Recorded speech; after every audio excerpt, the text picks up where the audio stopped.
Well, a very good afternoon. My name's Hazley Cush, and I'm here today with Chief Economist for the Ray White Group, Nerida Conisbee. Hi, Hi. Nerida. And Prestige real estate agent right across Brisbane for a decade, really.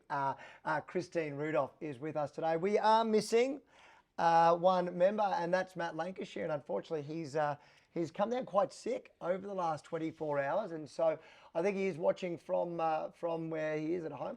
Well, actually, that's not true. From the hospital bed, he's come down quite sick, but we do expect a full recovery in the next day. So, hi, Matty. We'll do our best to look after you. So, Matt Lancashire not joining us on the panel today, but has provided a lot of the data, and Christian and I can really dig into that. We've done these reports since just prior to COVID started in 2020, before we went into that very first lockdown. And we've seen a really good pickup for people wanting to know what's happening in the market. So 4 times a year, we just are so blessed, Nerida, to have you. You give a great macro view of what's happening in the market. And then what Christine and I will do is we're going to pull apart a little bit more micro view and tell you what's happening at the open houses with the rental properties on the front line, just to give you a quick snapshot, hopefully in under 45 minutes, of what's happening in the Brisbane market. We share the slides with you. We give you a recording as well, and we can get that out to anybody that requires it. So, Christine, thanks for coming along today. Thank you, Casey. Thank you, Nerida. Thanks. All right, well, let's kick the ball into play. Plenty happening on the real estate Always front. plenty happening. And those of you that have come along today, these books are a duplicate as well of the slides that we've put together. So, Nerida, let's take us through what's happening from your level. Yeah, okay. So I might just start with the interest rate commentary. At the moment, obviously, interest rates have risen very rapidly last year. We haven't seen an increase this year, and there has been continued discussion about the potential for cuts later this year. So at this point, it's very unknown whether we'll see a cut this year. The market is pricing in a cut for around September, October. I'll talk about that in a sec. The big thing though the big announcement though will be next week when inflation data comes in for the March quarter. So we will get a clearer idea at that point. I guess there's a few things happening. The first is that US inflation came in higher than expected. They're now saying potentially no cuts this year after saying there was going to be 3 cuts. We know what that's like. Yeah, it's totally. We're very familiar. And then on the other hand, the UK and Europe are possibly going in June, so they may cut very, very soon. So a lot of uncertainty. I think all of us with mortgages would be very pleased if we did see a rate cut, but at this point, it's it's wait and see. I guess until next week. Been a bit of commentary, and I don't know how factual it is. I suppose that's why we wanted to put you in the hot seat, where people say it's usually about a 10-month delay after the last drop. After the last rise, where you'll see the next drop. And now that they've pushed the RBA meetings out to sort of 6-8 weeks, that would have been August, which I think will then be the September meeting. Is that right? Yes, that's right. So there are fewer meetings taking place. So it does depend on the timing of when inflation data comes in, and then it also depends on the timing of when the next rate. The next Reserve Bank meeting is. So the timing could change, but there is one in September and there's one in October. So I think potentially at this point, that's probably the earliest. If there was going to be one, that'd be, that's where you the earliest they could go would be in May, but at this point, I think that's very unlikely. Okay. It'd be good, but no. Be great.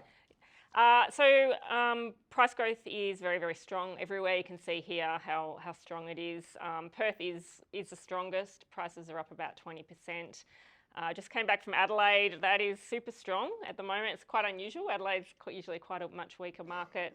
And then here in Brisbane, southeast Queensland, moving very, very quickly with price growth of 12%. So just a quick one on that, Nerida, with Adelaide. I agree with you. It's quite remarkable how that's hit the spotlight. What is driving that growth in Adelaide? Well, it's an interesting one because Adelaide isn't getting as many people as Queensland. So I think my total population growth was only 30,000 people. So it's not just population growth. I think part of it is that it is very cheap, and we have seen quite a bit of investor activity there. But also there seems to be quite a bit of wealth being created in South Australia at the moment. So the economy is doing very well. It's one of the strongest growth economies. A lot not driven here. It's very much population driven. Like you just got lots and lots of people coming here. In South Australia, it seems to be more like this good. The copper mining has been doing really well. Green energy minerals seems to be contributing. Really good agriculture, and then you've got a premier who's very good for that state. He's been very proactive in bringing a lot of events and a lot of tourism. So. you got to think too, it's quite a low base that they're coming off. So, you know, for a long time, Adelaide was the cheapest capital city and Hobart took over and now it's kind of switched back again. So it's a bit of catch up too. Yeah, in that tree changey sort of rural capital city market, a low base, we saw that in our units here about 5 years ago, low base just really speaks to the appetite of those bigger capital cities. They go to those capital cities, really low base, quarter of the price of what they're paying at home, and really drives that market. Yeah, I mean, space. I also have to think like Sydney is twice as expensive as Adelaide, but incomes are probably only 10% lower. So, you know, there's a big mismatch between the two cities in terms of pricing. It's probably similar here in Brisbane too, actually. Another interesting point just on that slide, you know, last week we were very fortunate to go to the birthplace of Ray White, Crow's Nest, and had an absolutely fabulous day in the country. And, you know, the thing that we just couldn't believe is you're going through Toowoomba, Esk, all of those little country towns, they have just absolutely boomed. And that's also reflected in the stats there as well, that we're seeing, you know, over a 12% growth in regional Queensland, which is you know, on par really with what we're seeing in the CBD. Cities, yeah. So are we still seeing that trend, Nerida, towards people wanting to go green? Yeah, I mean, Sunshine Coast and Gold Coast are really, I mean, they're not green, they're more beachy, but I mean, they've done incredibly well over the last 4 years, really. I mean, I was looking at Gold Coast numbers recently, and Gold Coast 2020, started 2020 before COVID hit, the median was like 700,000, it's now 1.1. So, and we all thought it would, you know, Gold Coast is kind of boom bust. Yeah. We all thought it would come back, but it just didn't come back. It just did this tiny little dip and then just shot right back up again. So, yeah, there's a definite change in the way people are looking at regional areas. Yeah, great. Rents seem to be quite topical. Yes, so rental growth is very, very rapid. So we are starting to see in some places a bit of a moderation in rental growth. So Hobart in particular is now seeing declining rents. Melbourne unit market, Sydney unit market, we're starting to see a bit of a deceleration in growth. But here in Brisbane, it's still growing. I think one of the things that I've really been speaking a bit more about is between 2010 and 2020, it was an amazing time for renters because if you have a look there, they just didn't move. So, you know, it was this is consistent everywhere that we had a decade where there was no rental growth. And I think this is, I mean, part of it is affordability, obviously, but I think this is also the shock that, you know, now that we've got this shortage of housing, we're starting to see this real pick up.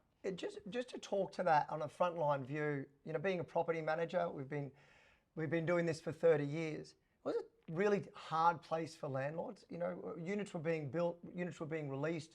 You think of 100 properties that are all reasonably identical, all getting released on the same day. The incentives that we had to give tenants, people were giving iPads, holidays, months free rents, and the rental market really dropped through the floor. And that really has only now just started to recover in the last couple of years. And that's why, you know, property people like myself have been so vocal when government's coming out and saying, we're capping rents. They weren't there to save the landlords when they were dropping it 40% through the floor. But now they're out coming, and they changed it. We've just had our fifth reform in 4 years. And they said, well, a tenancy can only have one rental increase every 12 months. And I don't think that's unreasonable. We were every 6 months. Sydney and Melbourne are 12 months. They've just proposed, and it will likely get through, that the property, don't worry about the tenancy, the property can't have a rental increase for 12 months. So if I sell my place, the tenant's been in there for 6 months, on a 6-month lease to you, my tenant leaves, you can't offer a higher rent to a new tenant, not even that tenant, within that 12-month period, even if you renovate it. Like it's just lunacy the way that they're looking at it. And I get it, that there's not enough properties, and so we're dealing with homelessness. But to not involve homes or housing in the homeless issue and to finger-pointed agents and finger-pointed private landlords that's doing the bulk, I'll get off my soapbox in a sec, and just finish and get off and blame the private landlord for this issue. There's 50,000 people waiting for public housing, 50,000 waiting for public housing. We don't have enough properties. And they're pointing their fingers out the window to the largest houser of tenants, which is the private landlord, and not facing the mirror, which is the problem on housing. And just a quick case study, I'm very keen to hear your point. They want to stop what they call rental bidding, and they think it's the industry driving it. But it's not the industry driving it. It's desperate tenants trying to stand out from hundreds of other Yeah, that's the applicants. One of our property managers, so an industry person, was renting a property in Fitzgibbon, which is not in our area, and we weren't the managing agent. She turned up. The asking rent was $750 a week. She put in an application for $825. She $825, a full 10% higher, purely to secure the property. She knows the law. She knows what she's got. Why did she do it?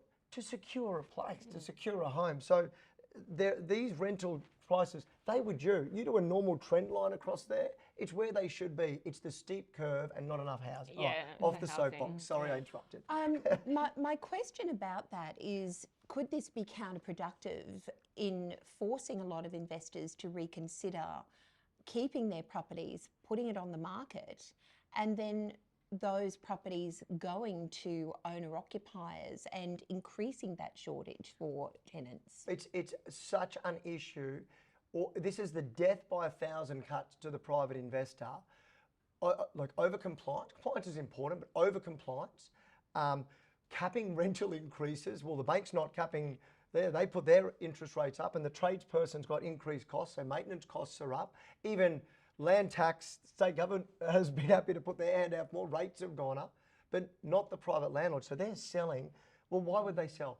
Because there is a first home buyer there that can't rent, can get the money, and they're happy to buy them. And we are seeing across Brisbane hundreds, literally hundreds of properties being scooped out of the rental market, sold to homeowners, which is making the problem worse because you're not working with the private landlord.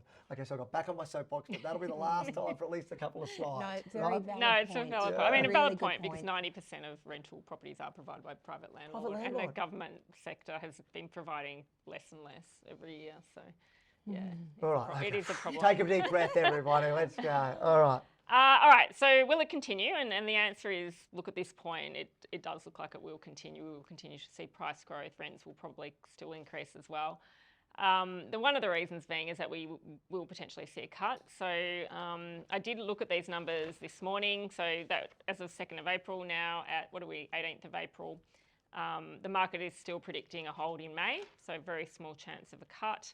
A cut in September, October at this point, another in Feb, another in August. So that's right now. Obviously it can change and next week will be the critical time at which we'll get a clearer idea of where the market's heading. Okay, so for people, and this is the big one that everyone wants to sort of know, where's your bet on the table? Your bet at this point leans to September 25, quarter.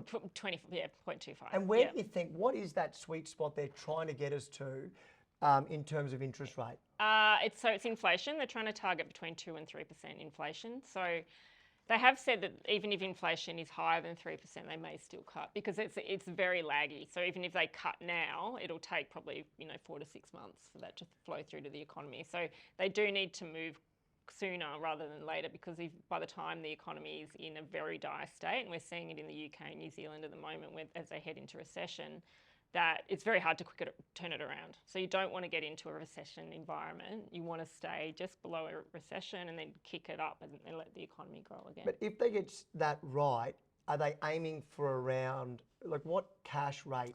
Yeah, it's hard to know. Like at this point, I mean, potentially a 0.75% cut over the next sort of 12 to 18 months would seem about where we're headed. Yep.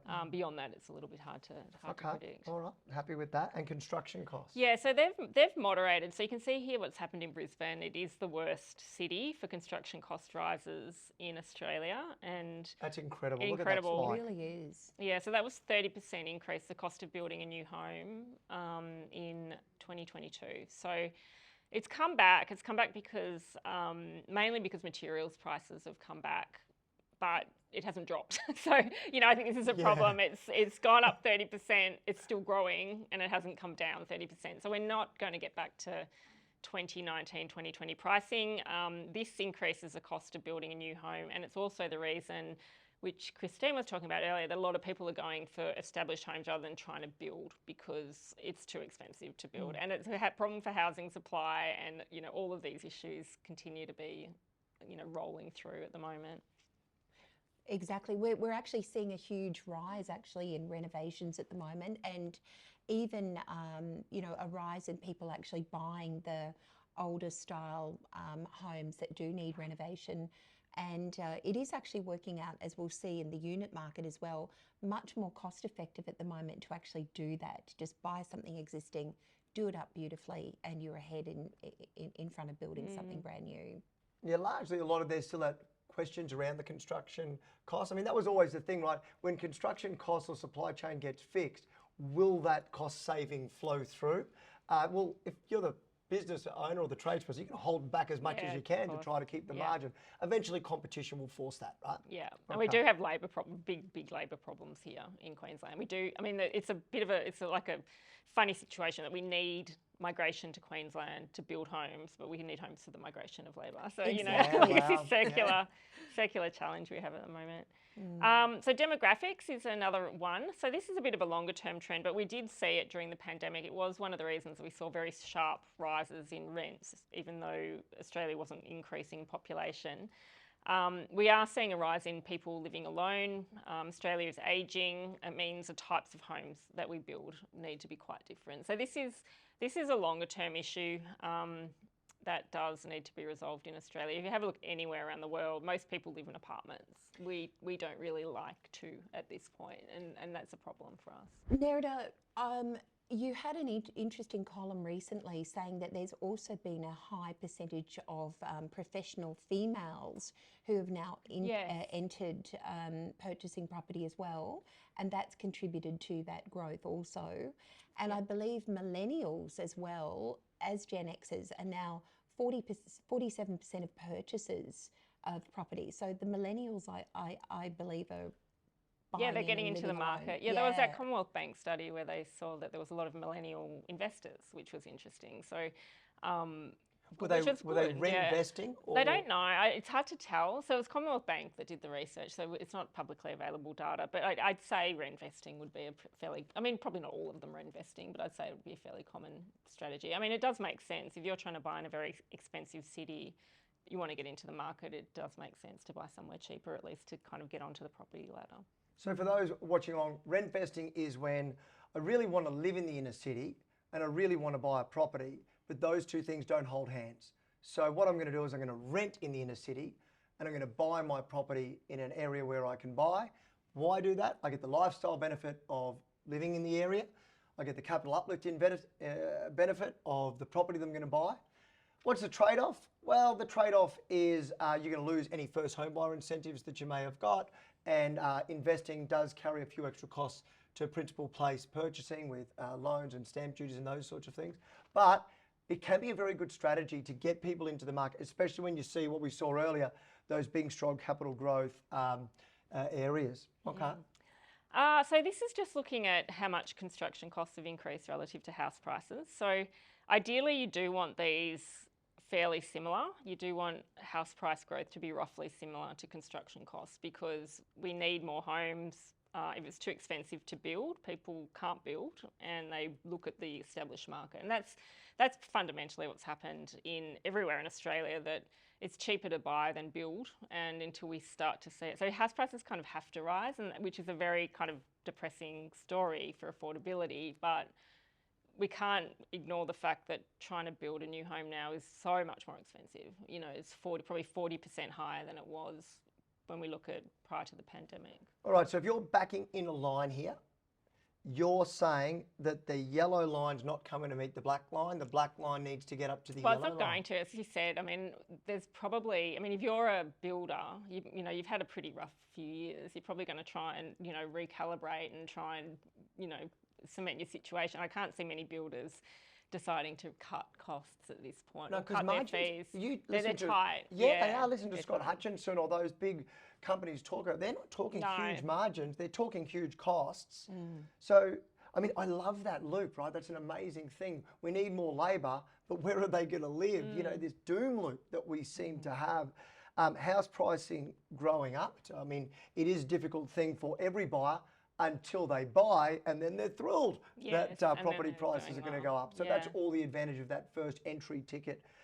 This international migration that we've got is part of it as well? It's part of it, yeah. So this I'll probably put to the next slide. So that's international migration, but then you can see here with population growth, It was very strong last year. It was very strong in Queensland. So Queensland, this is like number of people. So in percentage terms, Queensland topped the list. But the big challenge, of course, is that last year we needed 250,000 new homes for all those people, and we only built 175,000. So that's the big imbalance we have at the moment. And Queensland is one of, like, it's funny, I was presenting at an event in Canberra, and they were like, "Oh, housing crisis," and I'm like, "You actually overbuilt last year." So Canberra's been overbuilding. They take care of themselves, don't they?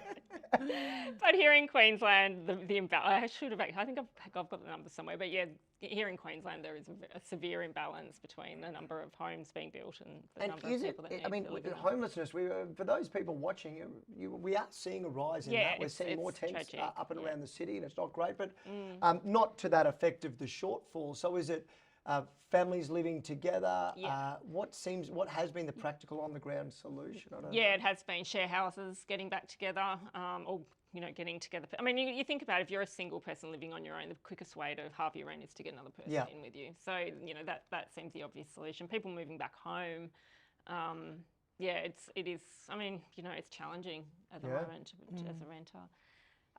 So the government has set out a housing accord. They want to build 1.2 million homes over the next 5 years. We're not doing well at this point. We've never built that many homes. So the last time we came close was the end of last decade. So there was a lot of apartments being built in Brisbane. We will need to build more apartments if we want to try and hit that 1.2 million. We very much do have that space here. Like, Yes, if you that's sort true. of get the chopper above Brisbane, you can see the greenfield sites, and there's some big ones, quite public ones right around the inner city that could do thousands and thousands in that apartment space. As you say, Australians, we do love the property in the grass and the toes in the grass.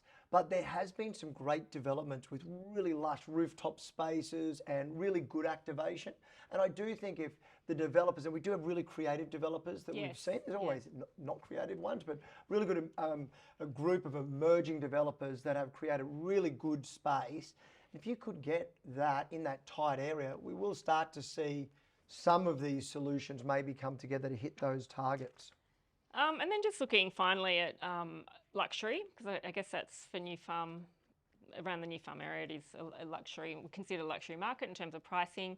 If we have a look over the last 10 years, we can clearly see in Brisbane that it has outperformed. So I've only put houses here. So P95 is the top 5% of homes versus the median, so pricing right in the middle. And this is the same for units as well, which is quite interesting, coming back to your point, Christine, about people renovating existing units, but also I think coming back to comments around the types of units that are being built in Brisbane.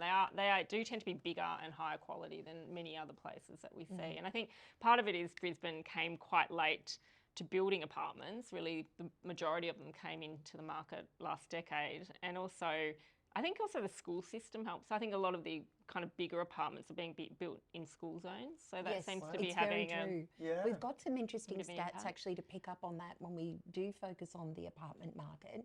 But, I do think it's remarkable when you have a look at that that graph, and I know, Hayes, you're going to chat about this in a moment, that the prestige market in Brisbane has very comfortably doubled in the past decade.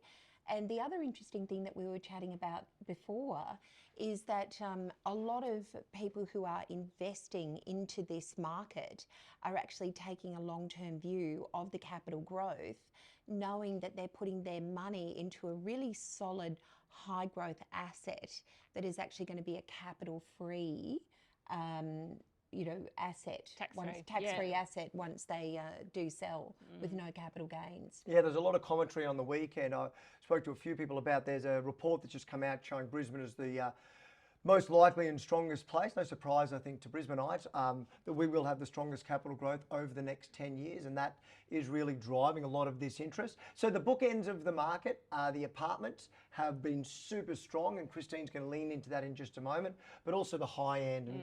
And while Matt was going to talk to this, I just wanted to lean into it. I'm not sure if I covered it at the beginning because I was so keen to get started, but my name's Hazley Cush and Nerida. That was fantastic. Nerida Conisbee, our chief economist, right across the Ray White Group internationally. And Christine and I come from Ray White Collective, which comprises about 5 Ray White offices in the inner city in a rental division living here, Cush Partners. And we've been operating for over 20 years, about 30 years in the space, but 20 years starting with our first office in New Farm. And we do a lot in this luxury high end. This property you can see up here. And especially, Hazley, you know, you're at the front end every week because you are also wearing the hat as chief auctioneer for the collective, and you're actually calling the auctions for these properties. So you can really give us a bird's eye view of what you're seeing happening across the board of the luxury market. Yeah, with this. it's great to see when I hear you talk and I'm standing there on the front line yelling the numbers that they're calling out. It's great to see those two come together. It tends to always good match. they match. Yeah, it's good that they match. Don't So be this was worried a they property didn't. that sold in Virginia Avenue. It sold for over $11 million. Sold for only after 4 weeks on the market. So days on market in the high end can sometimes drag, but this one sold in that price. Interestingly, just by the way our group works together, this buyer came through a property that was worth about $2 million 12 months before. And Brandon Wortley, I believe, and Maddie were involved with this sale and their respective teams. Buyer came through. The buyer was a local family, I believe, that bought it. And so the locals we've found are still outpacing the interstate migrants. And what we say is the interstate people know the value of the property, but the local knows the value of the lifestyle. So when they get pushed by the interstate person, they will pay more because they know the value of the lifestyle. And that's certainly what's happened in the last 12 months. Whether that will continue, well, the depth of the wallets will tell. And so that property sold for about $11 million, a big home on the river at Hawthorn. I called this auction last month. It was a great story. The bidding reached $8 million at the auction. And then the buyer and the owner went to the property together mid-auction, quite unorthodox. And they went up, they sat down at the property, and then a couple of days later, I think it was 4 days later, they put the pen to paper and did the deal. It was really good to see. That's a great story. Yeah. It's actually always really satisfying, isn't it, when you have a happy seller and a happy buyer, and for something like that to happen is really quite a remarkable story, Yeah, isn't it? and in the $8 million space in Brisbane, anything over about that $5 million is still very much prestige market here in Brisbane. So in the $8 million space, every owner obviously wanting to test to make sure it's there.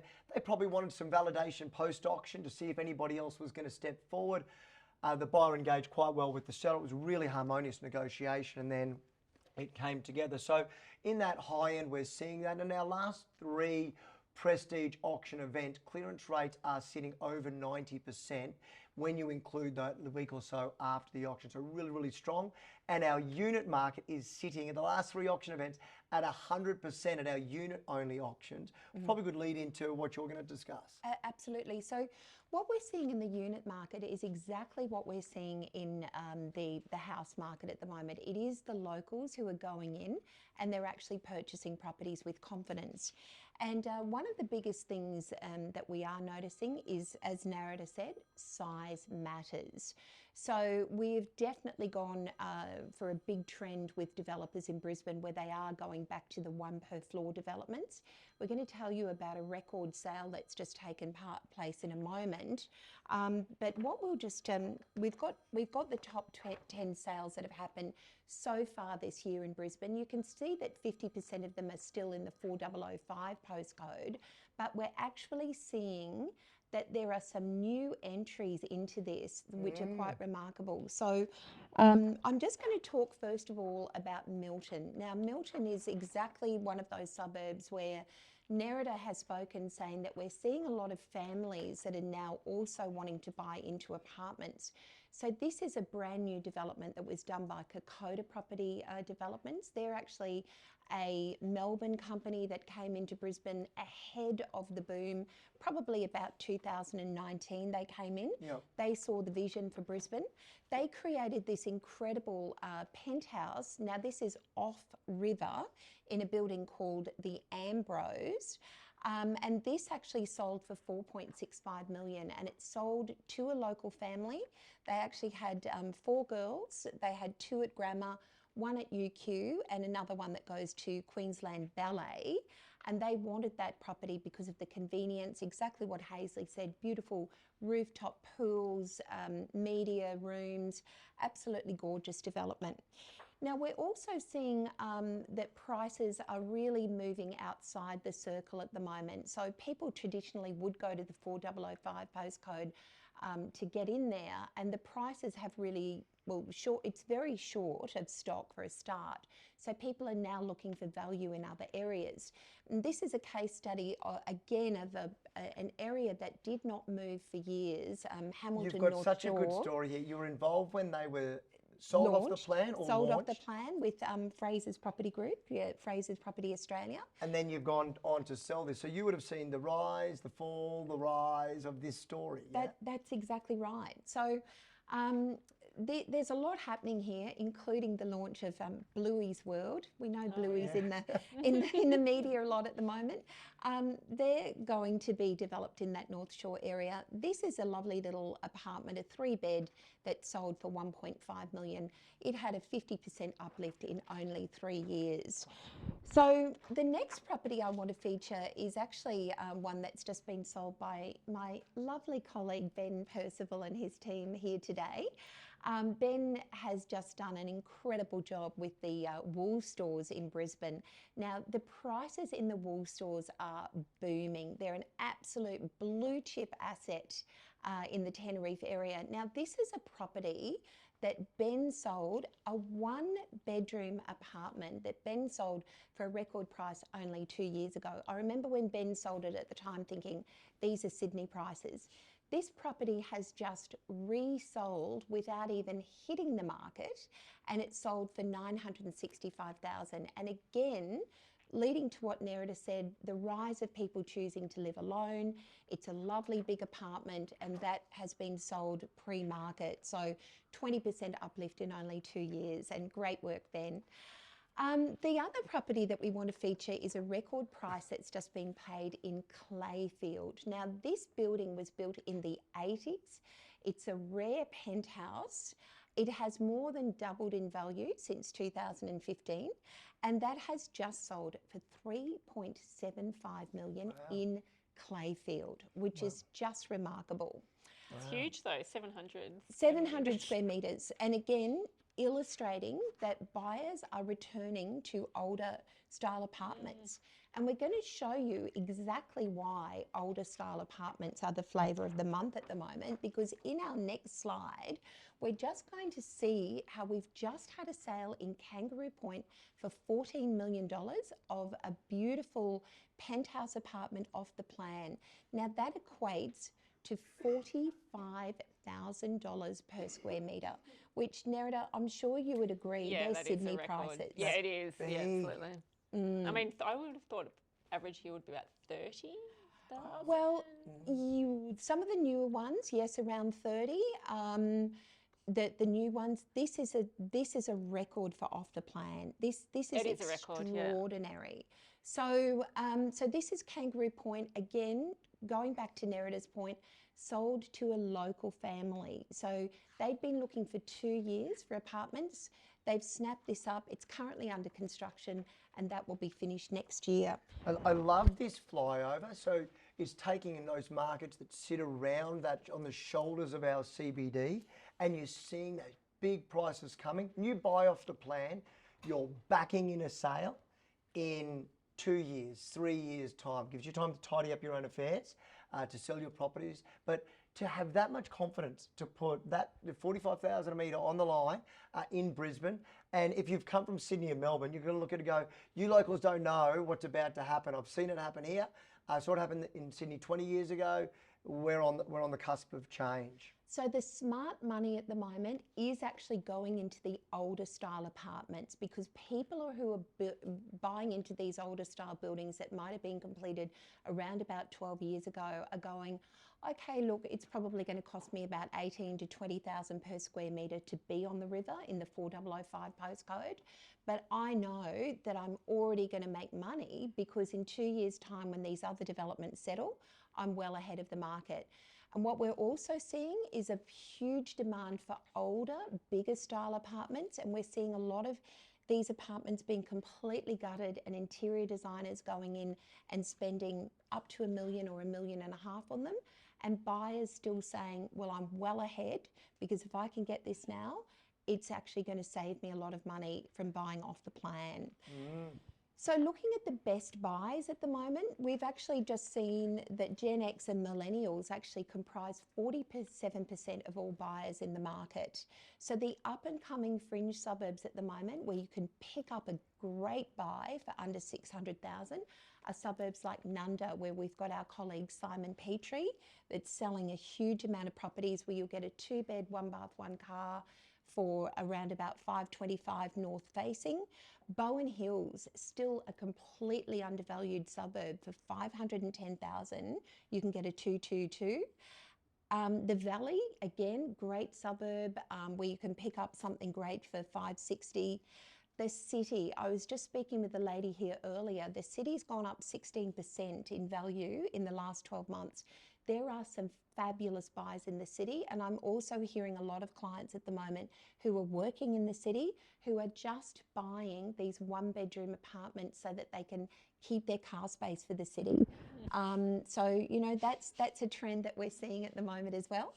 The Gabba is also great buying, and if you are looking at New Farm, Newstead, Tenerife, entry level now to get a 1-bed is definitely in the you know, the mid 550 range. So that's sort of what's happening in that market. That's such a great flyover. I just want to keep that slide there for just a moment because that's really where the excitement sits, that apartment end of the market. If you sort of do some very basic math and you say 500,000 at 6% is 30 grand a year, on my interest, if I was borrowing the whole 500,000, that's probably in line with rents. You know, it may even be a little bit of change. Your body corporate fees, your rates, but rents are on the move. So you're about line ball. So Brisbane really does represent value, especially when you then fold in, will I get capital upswing? And I suppose your commentary is you will in the apartment market. We're going to see new build. New properties are going to be built in Brisbane. New apartments are going to be built in the coming years. And when they are, they're going to be built at those higher construction costs that we saw on the yellow line. Well, that's the line that you're purchasing at. It's got to go and meet that yellow line because you won't be able to sell off the plan if you can go and buy new for so much less, resale for so much less. So the line's going to go up, and that's where you're going to see your capital appreciation. And just one last point, you know, the millennial generation is such an entrepreneurial generation. I'm aware of a few millennials in the room here who've got into the property market and actually have multiple properties. No. No. But, you know, Nerida, you and I have spoken about this before where, you know, a lot of people have said young people are never going to be able to afford to get into the market, but they actually are a very high risk, bullish generation when it comes to investment. I think, and also they're prepared to go into and buy apartments, and I think that's a big switch. The other thing too is that we know how important buying a home is for millennials, because if you don't buy a home when you're young and you hit retirement and you're renting, you're more likely to be in poverty. So, you know, there is a lot of things that need to go on in someone's personal finance journey, but probably one of the most important is buying your own home, paying off your credit card as well, probably. But buying a home is critical if you want to secure a strong financial future. I'm just going to give you a quick top line numbers, and then if anybody does have any questions, we can open up for the final 5 minutes or so of questions. But if you want to know, I'll show you some on the graphs. I like a few of these. This shows you open for inspection attendees. So we've got about 160 people in our group, and we have offices at Ray White New Farm, Ray White Toowong, Ray White Clayfield, Ray White at Bulimba. And so we really hug the inner city. So it gives us a good snapshot. Open for inspection attendees is one of my favourite KPIs to monitor. That is 2021, so it was right as we're sort of right in the COVID bubble coming out to open for inspections. We could do them again. So the number was big. On the 4-year trend, that was the highest one. So in that quarter, January to March, 7,671. Kind of matched that again last year, 7,649. But look at the big increase more people through the front doors of open houses, 8,824. I think that's really important to look at. More buyers coming through the front door creates more competition, really important line. This one shows the year on year. I always find this one a little bit confusing. So we're going to be the yellow line that you sit here. And that just shows that year on year we've had higher years, which was that 2021 in terms of average sale price based on written deals. So the market's really performing okay. It's not really this outlier high. So we saw back in October, we saw some really super high end sales dragging that one up. So at the moment, it's units at one end, prestige at the other, which is keeping that median price sort of really moderate. This is some rental data. Now, if you have a look at this, this is available properties. The available properties based on applications. I don't mind this one. The applications year on year are slightly down, but just take that into available properties, about the same the last 4 years. Applications were really right up last year, way more. But just have a look at this slide. It is quite incredible when you look at the number of leases. It really shows pricing. So last year, in the first quarter, between $0 and $500, we rented 63 properties. This year, between $500 and $1,000, we rented 69 properties. That gives you a total of 131 properties leased, okay? 131. 63 between 0 and 500, 69 between 500 and 1,000. This year, we rented 21, 0 to 500, and 108, 500 to 1,000. But the total equals 129. It's the same number of properties. It just shows all the increase. There's very few properties still available sub 500. Look at that, over the last 4 years, there was heaps, but they're almost all gone and they're moving into that 500,000. That's a real maturity happening in our market. Arrears being the last one there. We're starting to see it was almost so low. Arrears was so low. This is from 1 day late in rent, so just 1 day. And you can see it started to come back. So arrears coming back into the market, but tenants are largely paying their rent because they don't want to go and step out into the market. We've only got a couple of minutes still to go. I just wanted to ask if there was, Joe, let me know if there's any that come in via Zoom or if there's any questions from the audience on any of the topics that we've discussed here today. That's good. We might get an early mark. I'll give you the chance online, Joe, if any come in. If not, to get any of the information that we've talked about today, we will be sending it out to everybody that's registered. To those of you that are in attendance, you've got your pretty book. Thank you, Glenn, on doing that great work. But if you want a copy of the slides, which will have these last ones in it as well, please let me know. We're all clear online? Great. Look, Nerida, as always, it was such rich data. We appreciate you flying up to Brisbane to present this. Christine, great as always, and really good to get that frontline view. Thanks for coming, and thanks for tuning in, and we'll see you next time. Thanks very much.